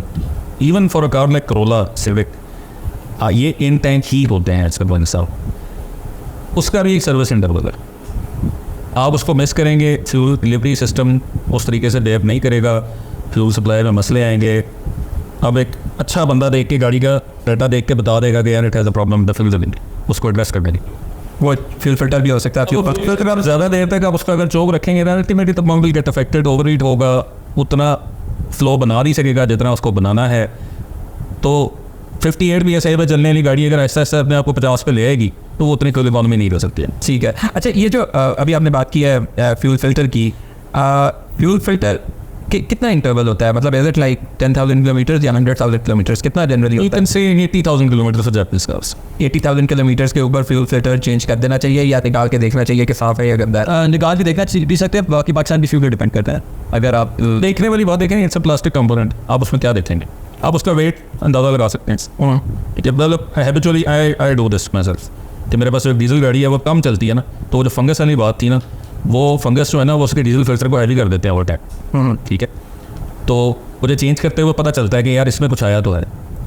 फिर अगर आप उसको काटेंगे तो आपको पता चलेगा कि हाँ ये तो कम चलने वाली गाड़ी थी, फिर भी इसने जब चली है तो इसने ये खींचा। तो ये फ्यूल फिल्टर जो है इस मामले में, और डीजल गाड़ियों के बाहर लगे होते हैं, ईजियर टू चेक। जैसे कि वाटर सेपरेटर डीजल पानी ब्लॉक करता है तो वाटर सेपरेटर होते हैं। तो लेकिन जो पेट्रोल गाड़ी है, मॉडर्न पेट्रोल गाड़ी है, 660 500 बेट्स, ये वाली कैटेगरी का। फॉर दैट मैटर आजकल जो पाकिस्तान में करोला मिलती है, जैसे सिविक मिलती है, उनके केस को उसका जो इन टैंक फिल्टर है वो प्लास्टिक का फिल्टर है, पूरी पॉडी होती है और पूरी ये हाउसिंग है, उसी के अंदर बम्प है, उसी के अंदर फिल्टर है। उसको खोल के देख के मिट्टी नज़र आएगी, आपको बहुत नज़र आएगी। पाकिस्तान में फ्यूल कंटेमिनेशन के इश्यूज़ हैं, टैंक का निचला हिस्सा भी गंदा होगा और वो फिल्टर देखने में अंदर से ब्राउन लग रहा होगा, वो लुक चौक, लेकिन आप उसको साफ़ नहीं कर सकते। ठीक है, वो दिल की तसल्ली है। वो वक्ती तौर पे अगर थोड़ा सा वो फ़र्क डाल भी देगी ना, तो it's not a long term solution कि वो मसला अगले 80,000 किलोमीटर के लिए सॉल्व नहीं हुआ आपका। ठीक है, लेकिन वैसे 80,000 पे चेंज करवा देना चाहिए, whether it's dirty of the मसला ऐसा। और जो लोग कर रहे हैं उनकी गाड़ियाँ जो है ना वो बड़ी कंसिस्टेंट, उनकी एवरेज उस तरीके से ड्रॉप नहीं हुई। ठीक है ठीक है ठीक है। अच्छा, अभी आपने बात की डीजल्स के बारे में, there multiple alternate fuels as well, उनकी भी एवरेज के बारे में थोड़ी सी बात कर लेते हैं। और जहाँ पे पेट्रोल की एवरेज की बात आती है वहाँ पे जिनको, जैसा आपने कहा था कि अगर मेरी चॉइस ऑफ कार ही बड़ी गाड़ी है या कोई है जिसका कोई बॉडी टू वेट रेशो इतना अच्छा नहीं है, पावर टू वेट रेशो इतना अच्छा नहीं है, तो उसके लिए फिर एक ऑल्टरनेट आता है कि आप उसमें CNG या LPG लगा लें। तो हाउ इफेक्टिव इज़ दैट? उसकी फ्यूल इकोनॉमी कैसी होती है? क्या उसका नुकसान भी होता है कोई क्या? क्योंकि इसके साथ CNG और LPG के साथ बहुत ज़्यादा मिथ्स भी एसोसिएटेड है, और एक टाइम पे तो हर गाड़ी CNG थी, आजकल तो मेरे ख्याल में मिलती भी इतनी कोई कॉमनली नहीं है। क्या इसके बारे में आपका ख्याल है? देखिए, पर किलोमीटर कॉस्ट जब कम होती थी तो CNG हर गाड़ी में लगाई जाती थी, जो रोड की बैगें होती थी उनमें भी लगी होती थी। लेकिन इस वक्त मेरा ख्याल है जो इकोनॉमिक्स है वो इतनी फेवरेबल नहीं है CNG। आप के फेलियर पॉइंट्स ज़्यादा हैं। आप एक सिलेंडर कैरी कर रहे हैं, ठीक है, 5 साल में सेफ्टी रेगुलेशन के मुताबिक सिलेंडर को इंस्पेक्ट होना चाहिए, और अगर उसमें कोई मसला है तो उसको चेंज होना चाहिए। पाकिस्तान में मुझे नहीं लगता कि ज़्यादा लोगों ने इसको फॉलो किया होगा। तभी आप एक्सीडेंट सुनते हैं, एक्सीडेंट्स होते हैं बड़े। LPG फिर उसकी जो लाइन्स हैं वो कहाँ से गुजर रही हैं, कैसे गुजर रही हैं, ये बहुत इंपॉर्टेंट पॉइंट, ये बहुत बड़ा फेलियर पॉइंट बनता है इसका। और अगर आपको कॉस्ट जस्टिफिकेशन नहीं मिल रही आफ्टर डूइंग ऑल दिस, तो फिर आप उसको पेट्रोल भी चलाएंगे, और यही लोगों ने कर लिया होते हैं। मैं इसको इस तरह करूँगा ना, देखें वैसे बात की थी कि टर्मिनल एफिशिएंसी में कितना आजकल के पेट्रोल इंजन्स पेट्रोल की जो पेट्रोल एनर्जी है उसको कन्वर्ट करते हैं मैकेनिकल एनर्जी में, सही। अब एक मैन्युफैक्चर ने गाड़ी बनाई है, उसने उसको एक सर्टन पे ऑप्टिमाइज़ करके ले गया। आप CNG रेट्रोफिट करते हैं ना, फॉर श्योर आप उससे बहुत नीचे, ठीक है ना। तो एफिशिएंसी भाई साहब कि कितनी एनर्जी थी उस अमाउंट ऑफ फ्यूल में जिसको आपने मैकेनिकल एनर्जी में कन्वर्ट किया, उसमें आप काफ़ी नीचे, ठीक है। जो अर्ली 2000s में हम इतना CNG देखते थे, उस वक्त भी ये ट्रू था। सिर्फ ये था कि CNG वो सो चीप कि इवन अगर आप हाफ द एफिशिएंसी पे चल रहे हैं तो यू डोंट केयर। हाँ, एमिशन ज़्यादा है, यू डोंट केयर, सही है ना। अब CNG क्योंकि हमारे मुल्क में वो भी ख़त्म गई है और अब हम इम्पोर्ट कर रहे हैं, तो अब आई think it does not make sense at all. और आप रेट्रोफिट कर रहे हैं तो आपका जो, अब वही जो हमने बात की थी कार्बन डिपॉजिट्स वाली, है जो फ्यूल आउट होता है, आपका इंटेक वाल्व साफ़ करता है बेसिकली, जब वो फ्यूल इंजेक्ट होता है तो इंटेक वाल्व साफ़ हो जाते हैं। CNG पे वो नहीं होता, फिर बैक फायर्स होते हैं, मेंटेनेंस कॉस्ट आपकी बढ़ी जाती है, तो और सेविंग इतनी ज़्यादा है नहीं आपकी, और आप थोड़ा सा कंप्रोमाइज अपनी गाड़ी चलाते हैं, पावर भी कम होती है। तो मेरा ख्याल है कि आप it does not make sense given the current. अगर आप टर्बो चार्ज गाड़ी की बात कर रहे हैं तो उनमें CNG लगाना इतना आसान मुझे होता है, LPG लगाना भी इतना आसान नहीं होता। और टर्बो, इन गाड़ियों में जो टर्बो चार्जिंग की जाती है वो इकोनॉमी के लिए की जाती है, छोटी गाड़ी, उससे आउटपुट इंप्रूव करती है, यस, लेकिन अगेन आउटपुट इंप्रूव करती है तभी आप इकोनॉमी का पोटेंशियल भी इंक्रीज कर रहे हैं, अगर आप उस गाड़ी से इकोनॉमी भी ले सकते हैं। अच्छा, डज दैट मीन कि अगर मेरी फॉर इंस्टेंस एक टर्बो चार्ज की कार है और उसकी इकोनॉमी ड्रॉप हुई है, तो can the turbo be culprit as well? There is a possibility, क्योंकि वो अपनी वो फिर स्टार्व करोगे, मतलब वो जिस तरह डिज़ाइन है उस तरह नहीं चल रहा होगा। तो अच्छा, मेरे ख्याल में ब्रीफली एक दफ़ा ना टू रैप थिंग्स अप, एक दफ़ा टच कर लेते हैं कि अगर किस एक गाड़ी की फ्यूल इकोनॉमी ड्रॉप हुई है, that be the problem. Diagnosis की क्रोनोलॉजी क्या क्या होनी चाहिए आपके ख्याल में? फ्यूल कहाँ से डाला, कैसा डाला, टायर प्रेशर, आपका कोई टायर पंक्चर तो नहीं है, मेंटेनेंस तो नहीं ऐसी कोई कराई थी सर्विस, इसके बाद कुछ ऐसा हो गया। अगर इसमें से भी कुछ नहीं है तो फिर आप फिर बड़ी चीज़ों में जाते हैं, जैसे कि अच्छा यार, फिर आप किसी मैकेनिक को प्रॉपर्टी दिखाएं कि यार मिनट वो, लेकिन तब भी एकदम नहीं होता, कोई सेंसर, इलेक्ट्रिकल सेंसर होता है कि यूजुअली तौर पर एकदम, तो फिर उसको आप देखते हैं। लेकिन फ्यूल, टायर प्रेशर और सर्विस आपकी कोई कराई, मैं इन चीज़ों को करता हूँ जी। अगर गाड़ी आपकी फ्यूल इकोनॉमी ड्रॉप कर रही है तो सबसे पहले सिग्नल डिलीवरी सिस्टम को देखने की ज़रूरत होगी, फिर एयर इंजन को कैसे पहुँच रही है, टर्बो चार्जिंग है नहीं है, उसको देखने की ज़रूरत होगी। इसके अलावा जो कंट्रीब्यूटिंग फैक्टर्स होते हैं, टायर्स किस साइज़ के हैं, कितना प्रेशर है, गाड़ी में आप लोड कितना कैरी करते हैं यूजुअली, और इस चीज़ को फिर आप इन फैक्टर से भी फेवरेबल बनाते हैं अपने, लेकिन इंजन का लोड भी कम से कम रखें और ओवरऑल भी जो ड्रैग है उसको कम से कम रखें। और फाइनली आपकी ड्राइविंग हैबिट्स, कि आप पोस्टिंग ज़्यादा करें या सडन ब्रेकिंग ना करें या सडन एक्सेलरेशन ना करें, तो आपको एक अच्छा इकोनॉमी का नंबर मिलेगा। और एक बात जो कि इंपॉर्टेंट है, ये भाई गाड़ियों के केस में हमने कहा था कि there is no tuning as such, इन गाड़ियों के सर्विस इंटरवल्स होते हैं, जैसे हमने फ्यूल फिल्टर की बात, तो वॉल्व क्लियरेंस का भी एक इंटरवल है, वो मैन्युफैक्चरर बताता है क्योंकि इतने किलोमीटर्स के बाद, इतने 1000 के बाद आपने इसको भी चेक करो।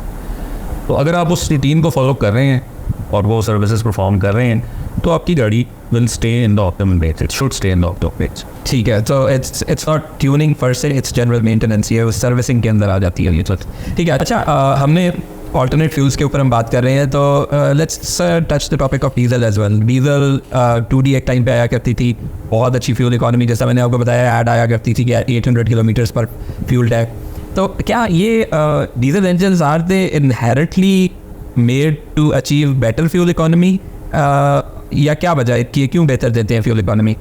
डीजल इंजन्स, मैं इसको थोड़ा सा आपकी टर्म को ना चेंज करूँगा, इनहेरेंटली मेड नहीं, अगर ऑप्शन होती है डिज़ाइनर के पास तो वो सारे इंजन्स को इस तरह डिज़ाइन करते हैं। डीजल इंजन्स का वर्किंग प्रिंसिपल फ़र्क है, ये कंबस्शन अपनी स्पार्क से नहीं लेते, ये कंप्रेशन से लेते हैं।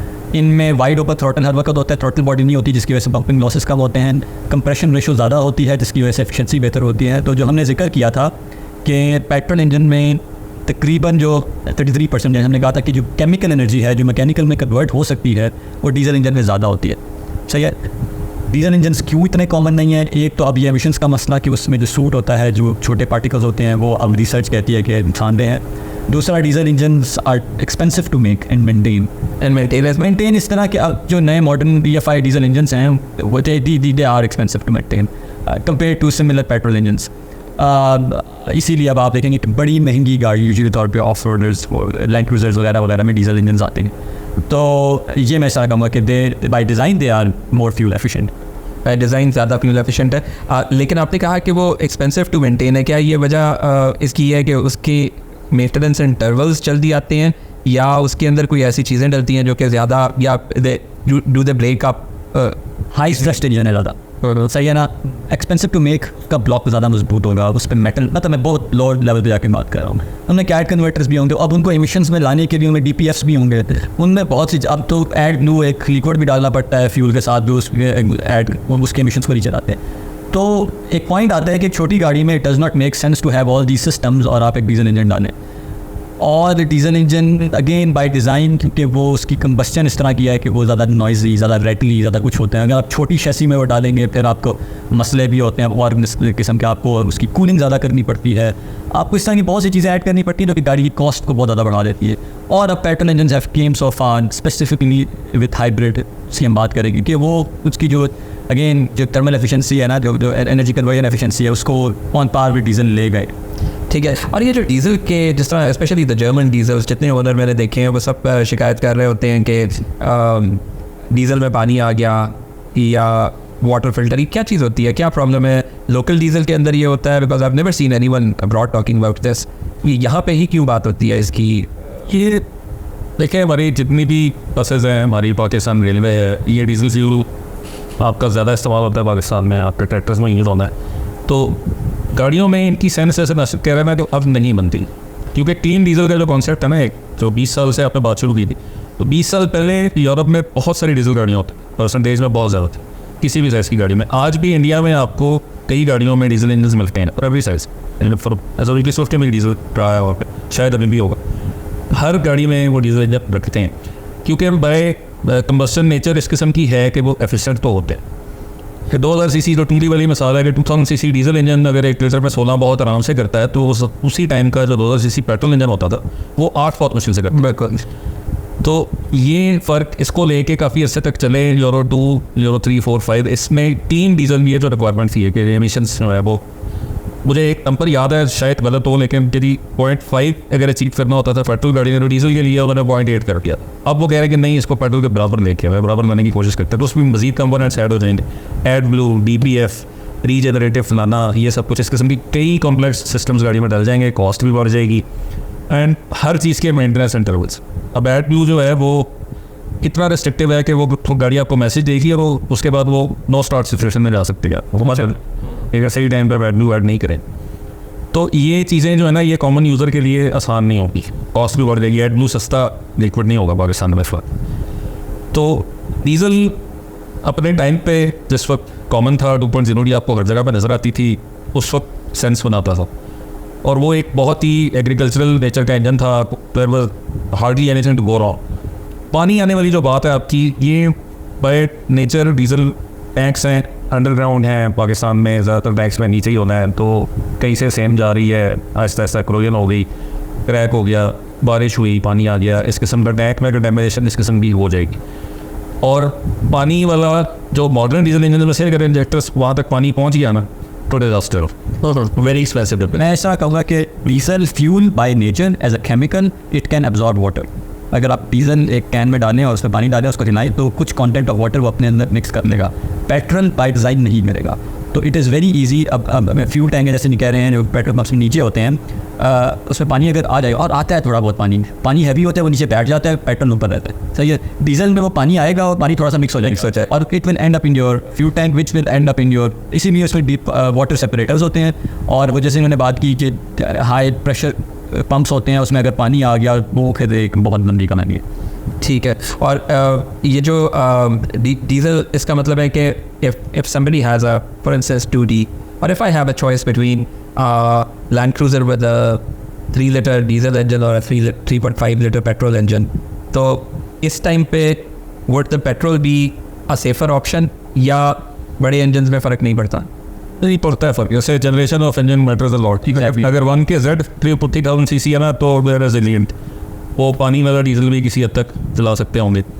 अगर 3,000 सीसी में 1 के डी पे चले जाएंगे, तो 2000 से तकरीबन शुरू होता है, तो which has high pressure pump and injectors are direct injection की तरह की नेचर होती है, ऊपर से लगे होते हैं और तरह काम करते हैं। तो पोर्ट इंजेक्शन ना हो जिसमें, तो उसमें फिर पानी वाला इफेक्ट बहुत ज़्यादा होगा, उसकी मेंटेनेंस भी ज़्यादा होगी, उस गाड़ी का बिहेवियर और होगा, but it will definitely achieve much more economy numbers compare to the 3,000 लोग 1 के Z। ठीक है। तो एक मैकेनिकल रोटरी पंप वाला जो डीजल इंजन होगा वो रिलायबल बहुत ज़्यादा होगा, उल्टा सीधा फ्यूल जा भी सकता होगा, वो सर्विस लाइफ बहुत ज़्यादा होती है। ठीक है। लेकिन जैसे जैसे आप मॉडर्न होते जा रहे हैं 1 के डी के बाद, उसके बाद इस वक्त अगर आप देखें जो 1G है, जो रिवो और फॉर्च्यूनर में यूज़ हो रहा है, इसमें काफ़ी हद तक इन्होंने इसको मेरा ख्याल है यूरो 2 के साथ रखा हुआ है पाकिस्तान में। तो इसलिए शायद वो निस्बतन फिर भी आसान है इसको मिलते, और तो इकोनॉमी भी बेहतर देते हैं। लेकिन जब जाएंगे तो इंजेक्टर से जाएंगे, और अगर आप उस वक्त भी उसको नहीं संभालेंगे तो उस बात पंप भी नहीं रहेगा। वो सेक्शन वॉल साथ जो लगे होते हैं, इस किस्म के जो कंपोनेंट्स होते हैं, ये डीजल की बिल्कुल मेंटेनेंस का एक तौर तरीका फ़र्क है। ठीक है। Thank you Nashid, thank you Saqib भाई। व्यूअर्स, आज हमने बात की इंटरनल कंबस्शन इंजन्स, जिसके अंदर पेट्रोल और डीजल इंजन्स की फ्यूल इकोनॉमी के ऊपर हमने फोकस किया है। नेक्स्ट एपिसोड के अंदर हम इंशाल्लाह बात करेंगे EVs और हाइब्रिड व्हीकल्स के बारे में। हमें सब्सक्राइब, लाइक और शेयर करना ना भूलिएगा। अपना ख्याल रखिएगा। See you in the next episode. अल्लाह हाफ़िज़।